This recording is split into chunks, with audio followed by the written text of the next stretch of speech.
Fala meus amigos, minhas amigas, estamos juntos para mais um vídeo. Se inscreve no canal se você ainda não está inscrito, deixa o seu like, deixa o seu comentário. Nós vamos falar de mercado da bola do Palmeiras e também dos nomes que estão sendo especulados aí, estão sendo ligados às nossas pretensões. Vamos fazer uma análise de tudo que pintou até agora, mas eu quero começar esse vídeo de um jeito um pouco diferente. Estive lendo bastante sobre esse jogo de logo mais aí Fluminense e Al-Ahly e queria propor uma volta no tempo lá para 1999, quando o Palmeiras foi enfrentar o Manchester United na final do Mundial em Tóquio.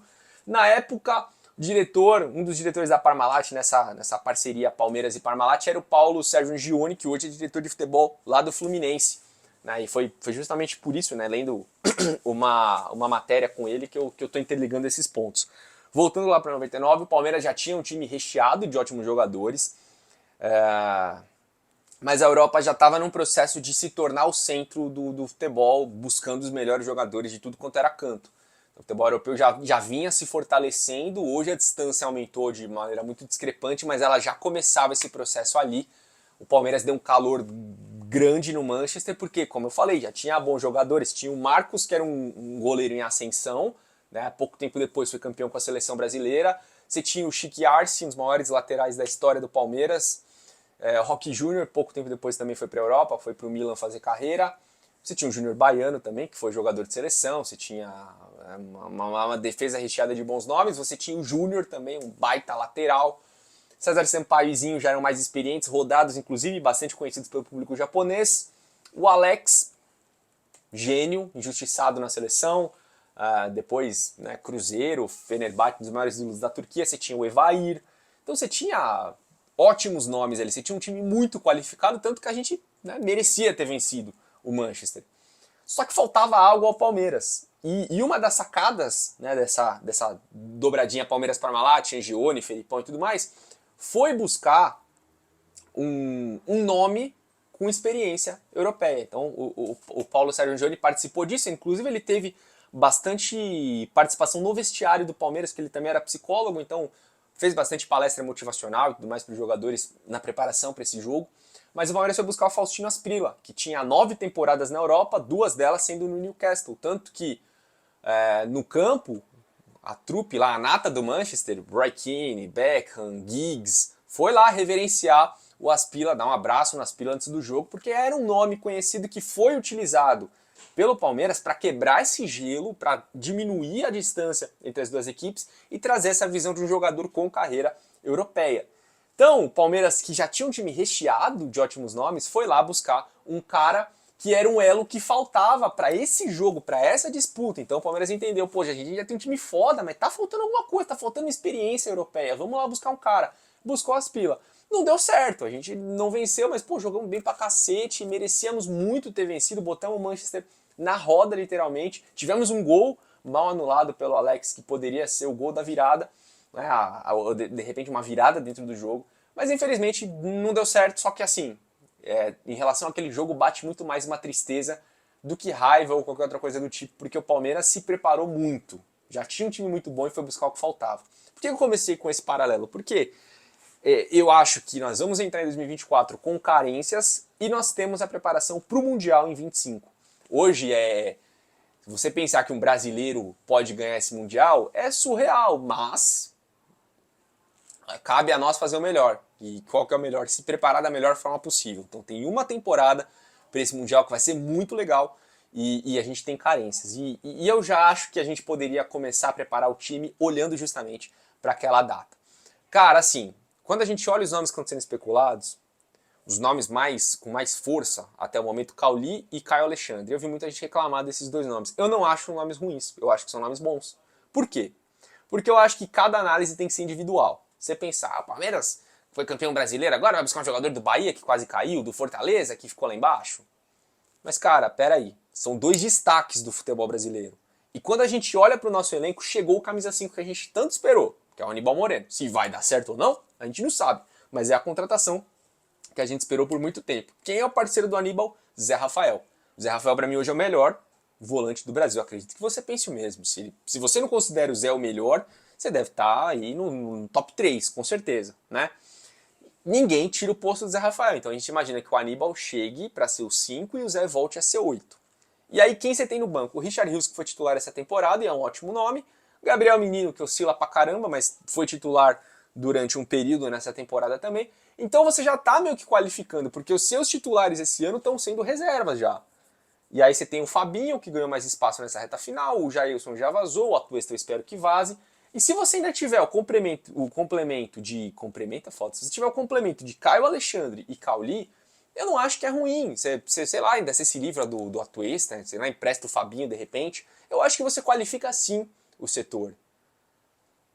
Então, para essa posição, eu não acho que esses nomes sejam nomes ruins. Eu acho que são nomes que despontaram bem no futebol brasileiro e não seriam contratações horrorosas, não. Agora, também acho muito difícil que venham, né? O Fortaleza, já ouvimos dizer aí que há um tempo atrás que estava mais certo, já essas notícias parece que esfriaram. O Bahia parece fazer jogo duro pelo Cauli.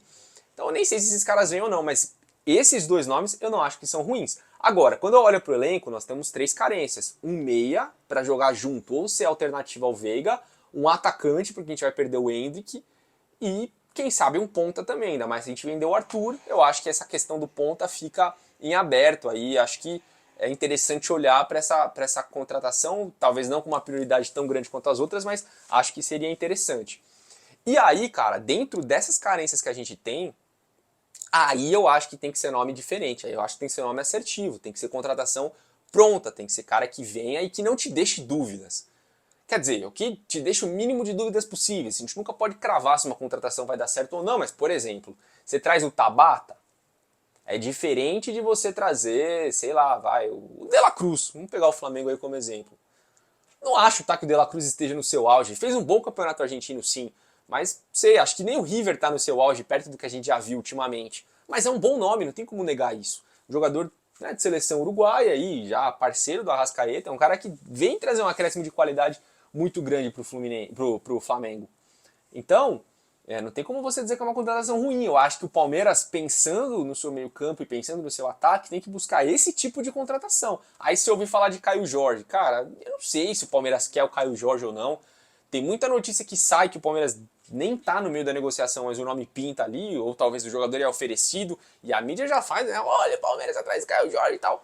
Eu não sei de fato se tá atrás do Caio Jorge, se não tá, se tem esse interesse ou não. Mas a gente tem que pensar o seguinte, o que credencia o Caio Jorge a vir jogar no Palmeiras hoje? O que o Palmeiras poderia olhar pro Caio Jorge e falar, puta, esse é o nome? Não tem nada, mas nada mesmo, nada. O cara quando pintou aqui no Santos, pintou como um bom jogador, sim. Nada de muito espetacular também, mas um bom jogador. Foi lá na Juventus, foi emprestado, teve lesão, fez seu primeiro gol agora aí. E aí a galera fica, mas tá cornetando antes do cara jogar, porque o Gerson bateu lá e não foi bem, porque o Gabigol bateu lá e não foi bem, porque o Pedro bateu lá e não foi bem, mas, cara, eram jogadores que aqui no Brasil já eram diferentes, né? E o Caio Jorge eu não acho que era tão diferente assim, não. Eu acho que é um risco você pensar que, pô, vamos perder o Hendrick e a nossa reposição é o Caio Jorge. Então, você entendeu o que eu quero dizer? O que falta ao Palmeiras o que faltava ao Palmeiras em 99? Já era um time recheado de bons jogadores, faltava essa experiência de um cara com vivência na Europa, foi o que a gente buscou. Ah, não deu certo, mas a gente buscou. O que falta para o Palmeiras entrar em 2024 muito bem? Para mim, 2 contratações, quiçá 3. Um meia, um atacante e esse ponta fica sob análise aí. Mas teriam que ser boas contratações e ainda melhores se fossem jogadores que já viessem com algo que a gente não tem hoje, que é justamente essa experiência europeia, essa visão diferente, esse negócio, né, de um cara que já jogou lá. E aí não dá para ser o Tabata, que era o reserva do Sporting. Aí tem que ser um cara, né, bacana. Vou chutar aqui um nome, vai, sei lá, um Felipe Coutinho da vida. Eu tô falando um exemplo, rapaziada. Eu não tô dizendo que o Coutinho é um craque da bola e não sei o quê, mas eu tô falando de um exemplo. De um cara que jogou Copa do Mundo, que teve carreira na Europa e tudo mais, e que tem um nível diferente dos outros. Ele pode não estar no seu melhor hoje, mas ele tem um nível muito diferente, né? A mesma coisa é o atacante. A gente vai perder o Hendrick e, cara, eu não quero de novo que o Rony seja o nosso atacante improvisado, de verdade. Deu muito certo, sou muito grato, mas, bicho, não gostaria de entrar outra temporada dependendo do Rony. Eu não gostaria de ver o Breno Lopes de titular. Ah, mas você é ingrato, o Breno Lopes entrou e tudo bem, ele foi importante em alguns jogos dessa reta final. Mas se a gente ficar amansando toda hora, porque a gente ganhou título, Ah, não, mas ele foi importante no título, deixa ele aí. Cara, tudo bem, ele pode até ficar, mas ele não pode ser ele não pode ser titular de jeito nenhum, ele não pode ser a tua primeira escolha para entrar no jogo. Não tem como você ter 22 craques num elenco. Não tem. Infelizmente não tem. Mas não dá pra, tipo, você perder o Dudu e a tua reposição ser o Breno Lopes. É muito discrepante, é muito diferente. Cara, não orna, tá ligado? Não orna. Então, trazendo todo esse contexto que eu fiz lá no começo do vídeo e olhando não só para 2024, mas já também para 2025, eu acho que a gente precisaria de duas boas contratações. Não estou falando que precisa ser o medalhão supremo da Europa, mas eu acho que bons nomes, cara. Quando você olha para o futebol brasileiro, é difícil, tá cada vez mais difícil tirar os destaques de outros times. Né? E para ser sincero, assim, os meias que se destacaram aqui no nosso futebol, com potencial de ser titular junto do Veiga, ou de ser uma alternativa que você não perca tanta qualidade, eu acho que, bicho, não tem nome aqui pra você buscar. Então vamos buscar lá fora. Mesma coisa um atacante, o Palmeiras tentou o Alário, né, aquele tempo atrás. Pô, seria um nome muito legal. O Alário não é um mega medalhão, não é um cara... Nossa, caralho, o Palmeiras trouxe o Alário. Não, mas é um bom nome. É um bom nome. De um cara que já tem uma carreira consolidada lá fora, que é um atacante bom, que é um cara que sabe fazer gol, e que eu acho que aqui no futebol brasileiro se daria muito bem. Então eu acho que a gente teria que buscar nomes mais ou menos nessa categoria, né? Nomes de caras que já têm uma carreira consolidada, nomes que não te deixem tanta dúvida, que não precisa ser o maior medalhão da história, não precisa ser o cara mais foda de todos, mas que seja de um nível bom, que não deixe o torcedor com aquela pulga ou com aquele elefante atrás da orelha, assim como em 99 veio o Asprilla. Não era a nata, mas era um bom jogador, que trouxe o que faltava ao Palmeiras naquela época. Enfim, cara, falei pra caralho aqui, mais do que eu queria, mas acho que deu pra passar a ideia.